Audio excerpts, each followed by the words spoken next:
All right, Dr. Molina, you have the floor. Hey guys, it's always a struggle, isn't it? The Zoom stuff. Anyway, glad to be here. Sorry we got a little bit of a late start, so I'm going to jump right into it. We're talking about careers and choices that you make, and I just love this job because my whole life I've kind of studied this whole process. I've made my own choices. I have four kids that made their choices, and I had to counsel them. So this is right up my alley. So thank you for the opportunity to do this. So, but I have some jobs for you along the way. I've been working pretty hard on this. And I think it's a fair thing for you guys to do some work here too. First thing is I want you to get either a piece of paper or your laptop, whatever. Paper is probably easier because you're going to write some things down. Paper might be whatever you want.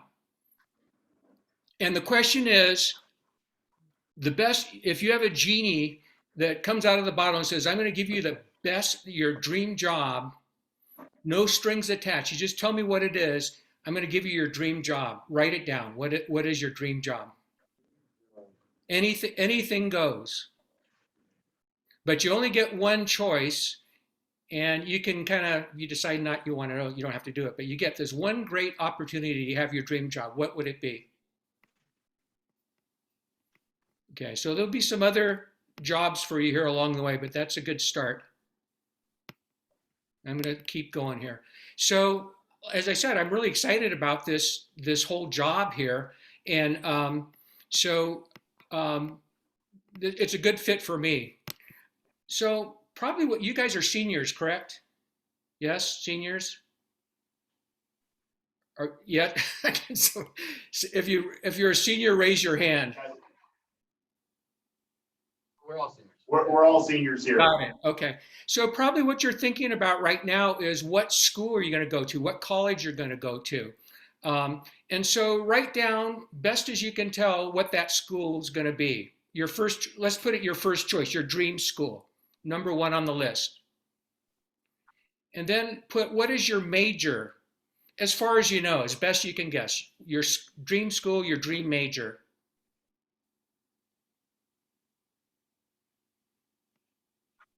Okay.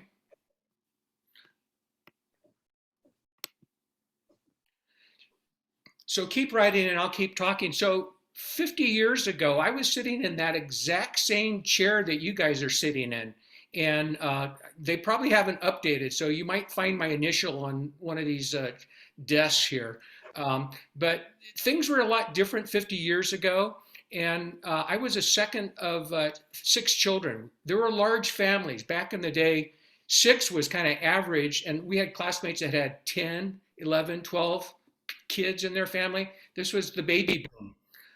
So as a result, I had three brothers. So the four Molina brothers, Tony, class of 70 at Servite, myself, class of 71, my brother John, 76, and Mark, 83. So that's a lot of Servite brothers. Yeah, but that's the way it was back then. So it's important, I think, to be thinking about goals and just writing those things down that you did, that you're starting to think about goals. That's basically what a goal is, something that you want to happen. So people have different goals at different parts of their life. My first goal that I can remember, like when I was a kid, was my goal was to outdo my older brother. You know, if you're a younger brother, you know how your older brother tends to just beat up on you. Well, my brother did that pretty constantly there. And so my goal was just to outdo him in pretty much everything, which I think in my own mind, I've pretty much accomplished that. Don't tell him. But so became very competitive, you know, in academics and sports, everything. That was my goal, was outdo him and everything. It's kind of a dumb goal, but you know, you're a kid, so it was the best I could do. So when I was about age 8 to age 12, my goal was to be an LA Dodger. I was the hugest baseball fan. And at age 12, the soccer ball bounced into my life and that changed my life. So I became a total soccer nut. Um, my goal at Servite, the place where you're at right now, was to do my best and to get into a good college. And that's probably on your plate right now. The things that I loved the most at Servite were soccer and filmmaking. So those were the things that I loved. And so having a goal is a lot better than not having a goal. So even if it's not the greatest goal, at least having a goal, you can always upgrade that goal to something better. So I think you guys, I would encourage you guys to be thinking about your goal right at this point in time. Um, I'm a big story guy. You know, I believe in the power of story, and I'm going to tell you a lot of stories because this was kind of my thing. I collect stories about how people choose their careers. That's what I do, and I've got tons of them. So I'm going to share some with you. The first one I'm going to show, and the most had the most influence on me in my life, was the story of my dad. So we were six kids. You know, I was a sophomore at Servite, soccer, films, everything's going great. My dad gets transferred to Pittsburgh, Pennsylvania. Holy cow. So he sits down. Everybody's kind of grim because, oh gosh, this is the worst thing possible. My dad says, you know, my company's going to Pittsburgh, but the Molina family's not. We're staying right here. And I thought to myself, getting emotional. That's crazy. Um, that you know what a noble man he was, because his main thing was his family, and he passed up a really good salary. You know, kind of a nice boot upstairs. It was an advancement. His whole career that he built his whole time, he gave it up. Was willing to, and that made a big impression. So that's, but there are other stories. So off I go to, my thing that I wrote on my paper that you just did, you know, your genie that was to be a filmmaker. So I went to SC, got into SC, and my goal was to study cinema. And here's a heads up, because the first year and even into the second year was kind of hard for me. It was a hard adjustment. You know, I kind of went through some troubling times, I guess. I guess what I was trying to do is find out who I was, and you know, surprisingly, it is an issue, and it surprised me. You know, you go from a place like Servite where you're connected, you've got all your friends, you've got your support system. So my advice to you is just be on the lookout. That's real common for that to happen. You're going to get through it, but it is a transition. It was for me. My goal during the college years for the first half was, you know, find out who I was. And in my sophomore year, I found out who I was when I met my wife, Maria. That changed everything. And so it's really unlikely, it's possible, anything can happen. Usually in your generation, people do the school thing, they get a job thing in their 30s, they start thinking about marrying. So this is a little bit different. It can happen. Some people do that. It's fine. But for me, my wife and I were married. We were 23 and 22 years old right after we got out of college. So be prepared for some turbulence because college is a big change and you'll get through it. Um, it turns out very few people know early on what they want to do. Most of us need time to figure it out. And that's what happened to me. So, you know, I went there with the idea of being a filmmaker, and guess what? I'm a dentist. You know, so you're probably thinking, what the heck? You know, how did that happen? And so I'm kind of figuring out how that happened. So when you are looking at your dream job, it's probably the thing that you already wrote down. The questions are, what excites you? What would you do if they didn't even pay you to do it? What career uses absolutely every single talent, ability to its maximum? And what would allow you the freedom to be your truest self? At that time, at the beginning, it was cinema. That was my dream job. So some stories about dream jobs. There was a young man, he was dyslexic, about your age in high school. He was having a hard time because he couldn't read. The book would be in front. He was very intelligent, but he had this thing. He wanted to be a pilot. So how do you be a pilot and you can't read? Well, you know what? He found a way. And the way that it happened is his mother would go with him to pilot school, and she would read everything in the book, and they'd go home and they'd talk about it. The nice thing about being a pilot, you're not holding a book while you're flying the airplane, are you? You know, you're doing this. It's all in your head. And he became a great pilot. And you know, in spite of all that, thanks to his mom, thanks to his determination, who would have guessed? So his job now is to fly people all over the country. He flies jets. You know, he gets paid a lot of money. He's flying in his airplane. What could be more fun than that? That to me, that's a dream job. Pays well. So next dream job. My Servite buddy, Tom Haywood, we were best friends in high school. and he went to college as a theology major.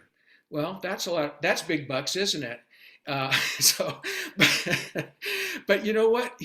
So he's thinking, theology is pretty good, but I really, I don't want to just be in this theoretical where I want to put it to practice. So he became a doctor. He thought, this is a way to be, help people. And, and he's a very good doctor. And so he became a cardiologist, he's like at the top of he's probably world famous. He's written textbooks. This is my buddy, Servite grad.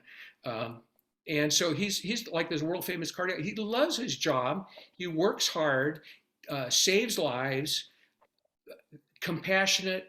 He's found a way to make theology actually pay, I guess, in its own way. So who could have guessed? And so the last one was an artist. I know some of you guys consider yourselves artists at this point. I consider myself an artist being into cinema. But so there's a story, this young man, he's about 12 years old, goes to his mom and says, Mom, I feel kind of bad because I know my older brother who's going to be an engineer, he's into computers. I said, my older brother is going to make a lot of money and, I really like to draw. That's what I love to do. And, I just don't think I'm going to make much money doing it.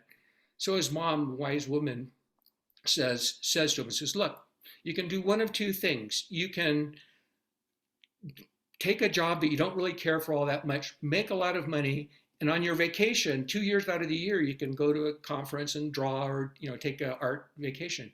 So that's number one. Number two is you can be an artist. All you have to do is figure out how to live on what you make. It could be a lot, could be a little.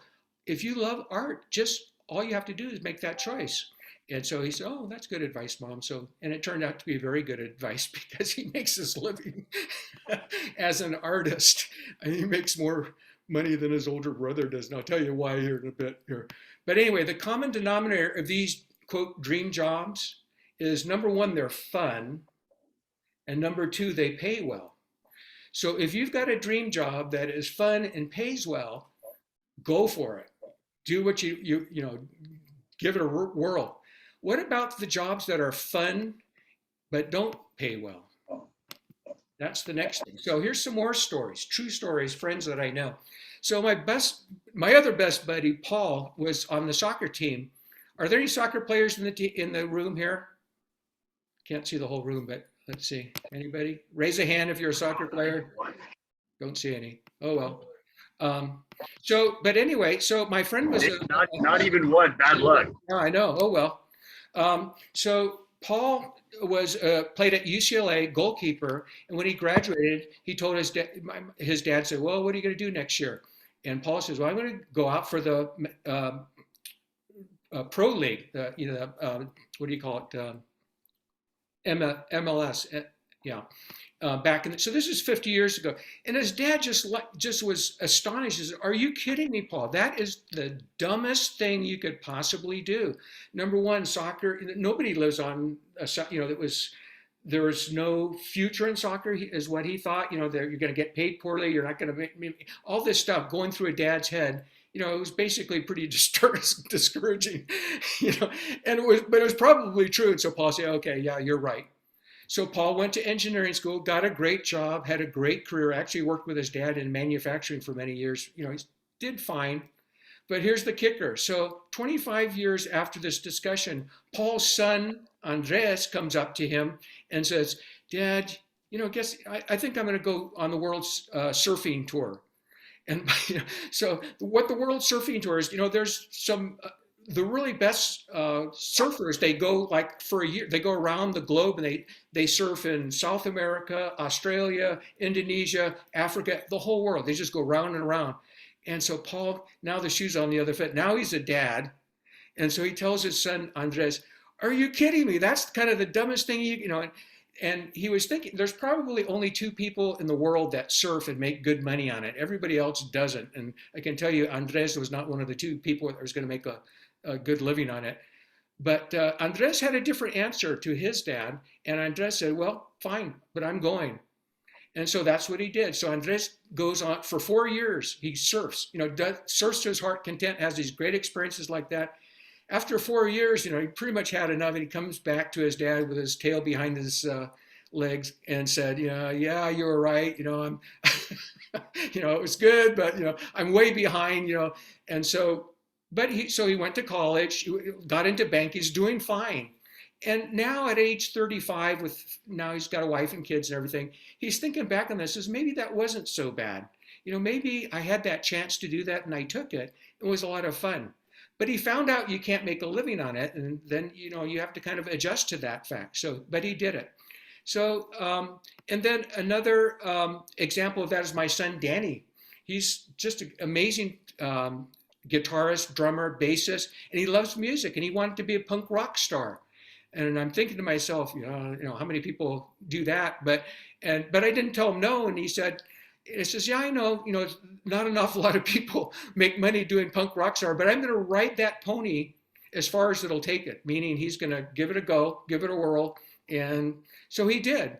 And, he came to the conclusion after a year or two, playing in all the clubs, playing with all these bands, having a great time. But, he realized he's not going to support himself that way. So he adjusted to that. But that's one of the concepts that I have. If you aren't sure you can make it, say you've got a dream job and you're not sure you can make it. If you're single, if you don't have a wife and kids depending on you, that's the time to do it. Ride that pony as far as it'll take you. But when it's clear that you're not going to be an NFL quarterback, don't bust your brains, trying to make it work. If it's clear that it's not working out, cut your losses and go on to something else that will work. So you look for workable alternatives and you adjust to what you find. So you wrote down your dream jobs. Now write down 3 alternatives to your dream job. If just off the top of your head, write down 3 things that if I couldn't be the NFL quarterback, or I couldn't do the world surfing tour, what 4 things or 3 things would be a good adjustment, something that would work for you, something maybe that would pay the bills.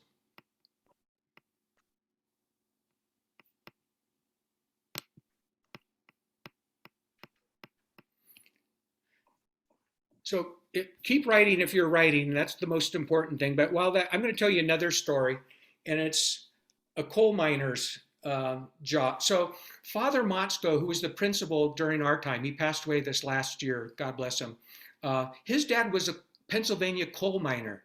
And I don't know if you know about coal miners, but basically it's the worst job in the world. It's dangerous, it's dirty, you're underground, you're breathing dust, you die early, and it's physical hard work. You just come out of that just covered with soot. So Mr.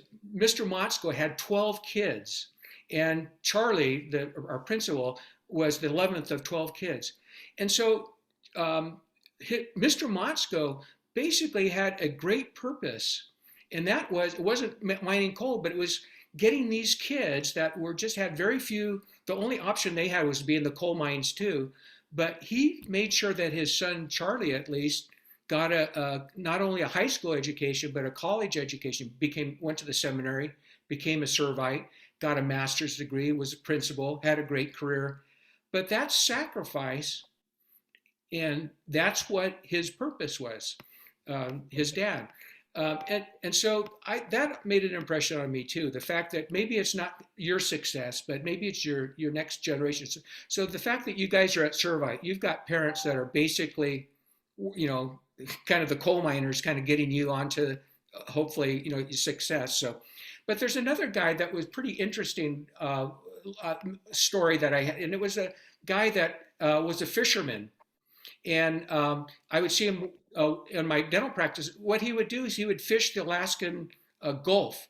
And this is another dangerous, hard, cold, wet, just horrible job opportunity, except that they pay you just tons of money. So it's just 2 months. You go for 2 months and then you're done. So this guy would take the money from the 2 months in Alaska. He'd go to Baja, and he'd live for 10 months on the beach, and so it got me thinking, lifestyle, that's part of the equation. So back to me at USC, when I met my wife, that changes everything, and it will for you too. And if you're by yourself, it's what I want to do, and if it's the two of you, it's what what's best for the two of us. So cinema didn't seem like uh, a great choice for people that were at that point really thinking about having a family and marrying. And, I don't really see many role models there that I was looking up to. And so we had decided we were going to have a family, and I looked into dentistry, and just everything seemed to fit pretty good. It wasn't my dream job of making movies, but it was the next best. Had a good income in any economy, stable business, and this was good, really good, that you could locate any place in the state. And so we chose a small town. I live in Grass Valley North. It's the greatest place to raise kids. Um, I made a 4-day work week. That was my work-life balance. My wife was able to work in the office as a hygienist, and when it came time, she got to go home and take care of the kids. I mean, she quit the job to take care of the kids. I was independent, had my own business. I was an entrepreneur, and I had the ability to help people. It was a job that was constantly, you were helping people out. So it just fit so many different things that was my choice. Um, so the take home here is a career life is rarely goes in a straight line. There's most everybody takes twists and turns.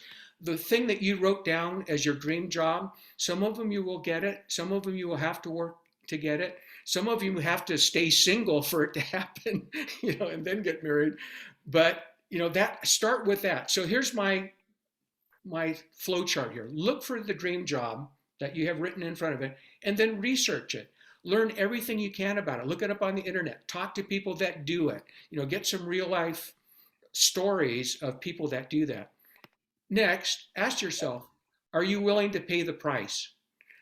Is it one of those jobs like punk rock that's not going to pay the bills? So are you willing to pay that price? Some people would be. And then if the answer is yes, you do want to go for it, then ride that pony as far as it'll take you. There are people that do great things in these really high, you know, level dream jobs. Some people are going to make it, and it could be you. So ride that pony as far as it'll take you. If the answer is no, if you're kind of thinking, well, I'm not down for this, find a workable alternative. And that's the list that you have written down below that. And that's okay. And that's what I did. Film wasn't going to work out, so dentistry did. And the next piece of advice is account for the lifestyle and balance. And that's what dentistry was for me. It really was a perfect fit for raising a family. So, the next thing is your relationship changes everything. And so, if most of you guys, or many of you guys, will go through college and not have that relationship that's going to last your lifetime. Maybe when you're out of graduate school in the 30s, a lot of people buy a house and a car and everything before they even think about having. And probably in your generation, you probably have to pretty much accept uh, the fact that you're going to both be working. We had the opportunity for my wife to stay home with the kids, and you probably won't have that option. It's possible. So there's a lot of moving parts there, but the relationship comes first in my mind. And then the final piece of advice is design your career to fit the life that you want to lead. Look at the end point. What is the life that you want for yourself? And then work backwards. What do I do? What are my choices to get to that? That's what I did, and it worked pretty good for me. So here's your next question on your sheet of paper. Number one, do you want to have a wife someday? Yes, no. It's an important question. And probably I wasn't even thinking about it when I was sitting in that seat. I'm pretty sure I wasn't. I was wondering, do I want to have a girlfriend? Maybe that's the question on your minds, but this is down the road. And then number two, do you want to have children? Yes, no.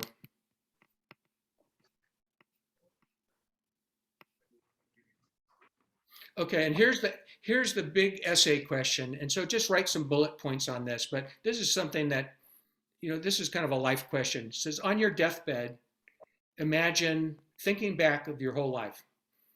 And what were the three most important things in your life?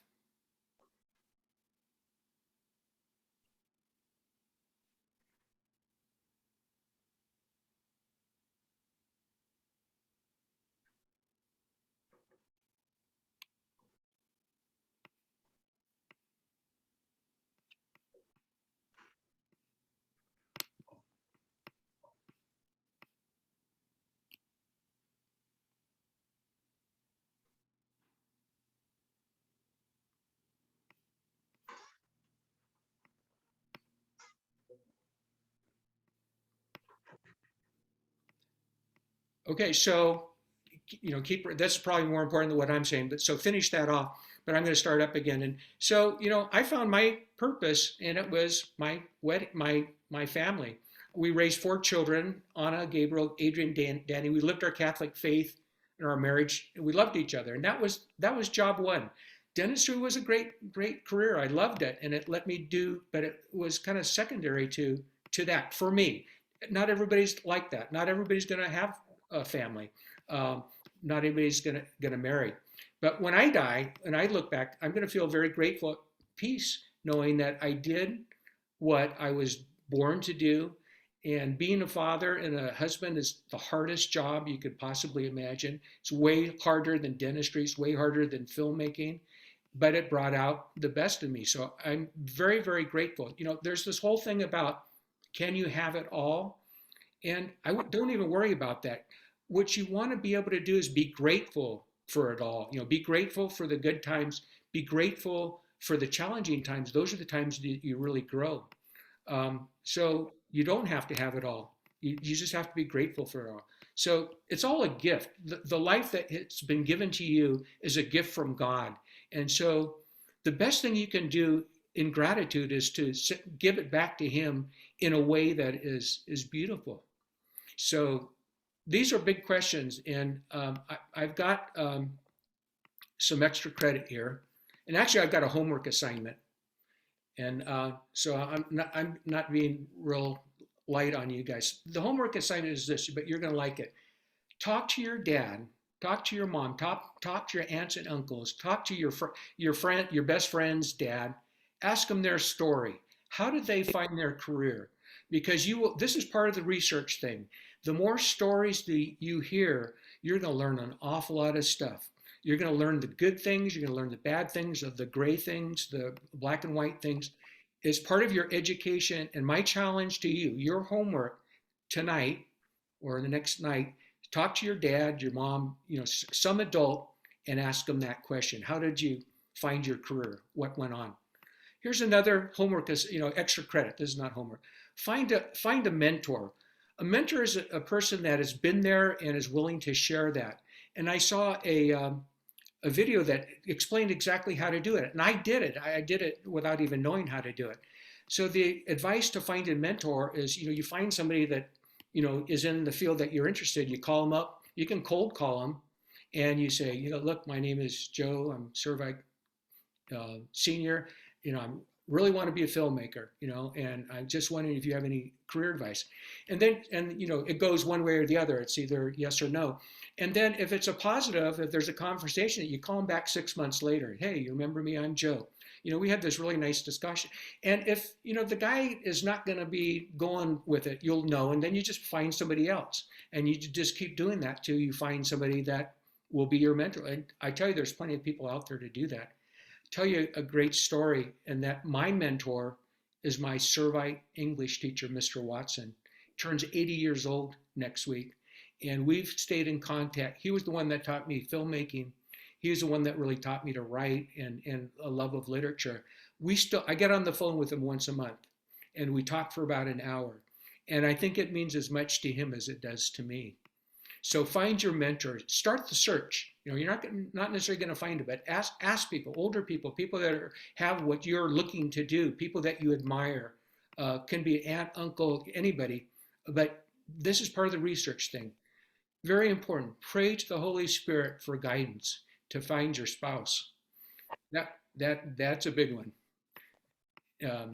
Pray to the Holy Spirit for that. My wife did that, and that worked out. And I did the same thing, so we found each other. Summer jobs, internships, volunteer, campus club. These are all ways to search out the things that you have written down on the paper. Get a little bit of this and try it out. Use the advanced placement credits that you guys are earning or have earned to take courses at college outside of your major. This is sometimes people find out what they want to do. They think they're pre-med and they get into engineering. So anyway, and then, so that is what I have to say. One other thing I have down here, and it's on the list, learn to dance. And I understand Austin's got some good dance moves here, and maybe if we quit early here, he'll show us how it's done. Like, but when you're in college, if he's getting ready. If you're in college and you have the opportunity, which you will, to have a dance class, I totally recommend it. It will change your life. About 10% of you.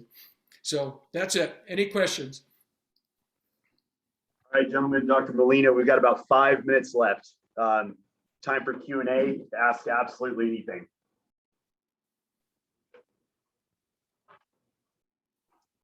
How many football players? Raise a hand. Good job, guys. I get to see you guys play. We're having our 50th reunion in October, the 16th. So I think it's Sarah. You guys play on Thursday. We're going to be there. We're going to be in the locker room. We're going to walk on the field with you.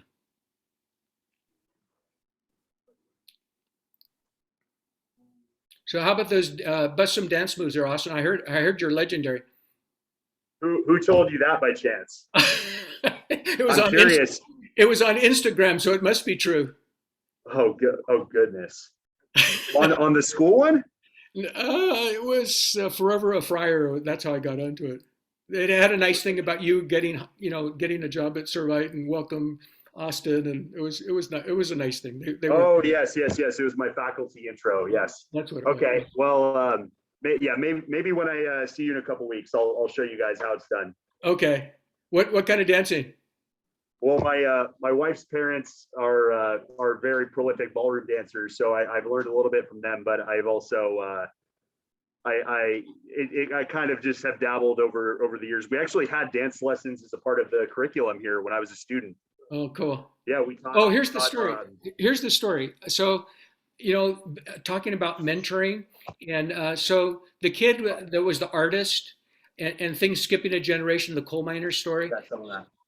So my son Adrian was the kid that asked his mom, should I be an artist? Well, he became an artist. He went to Cal Arts in the animation department and was a story artist. He was hired by Pixar, and 10 years into it, he became the writer and the co-director of the movie Coco. So look if next time you see Coco, Adrian Molina, that's my son. And he's working right now, for all you film guys, he's working right now on his own film. He's written it and he's directing it. It's going to come out in 2023. So when that one comes out, take a look at it. So why that's so cool is because, I had a real love of filmmaking, and sometimes like the coal miner, you got to push it down a generation, and it really happened. And very, very proud of him. And so I think that's a great success story of following his passion and actually doing very well with it. Absolutely. Well, we're very proud of him and very proud of you. So, Dr. Molina, thank you so much. Gentlemen, what do we say? Thank you very much. Yeah, good luck on the game this week. See you guys. All right. God bless. Yeah, you too.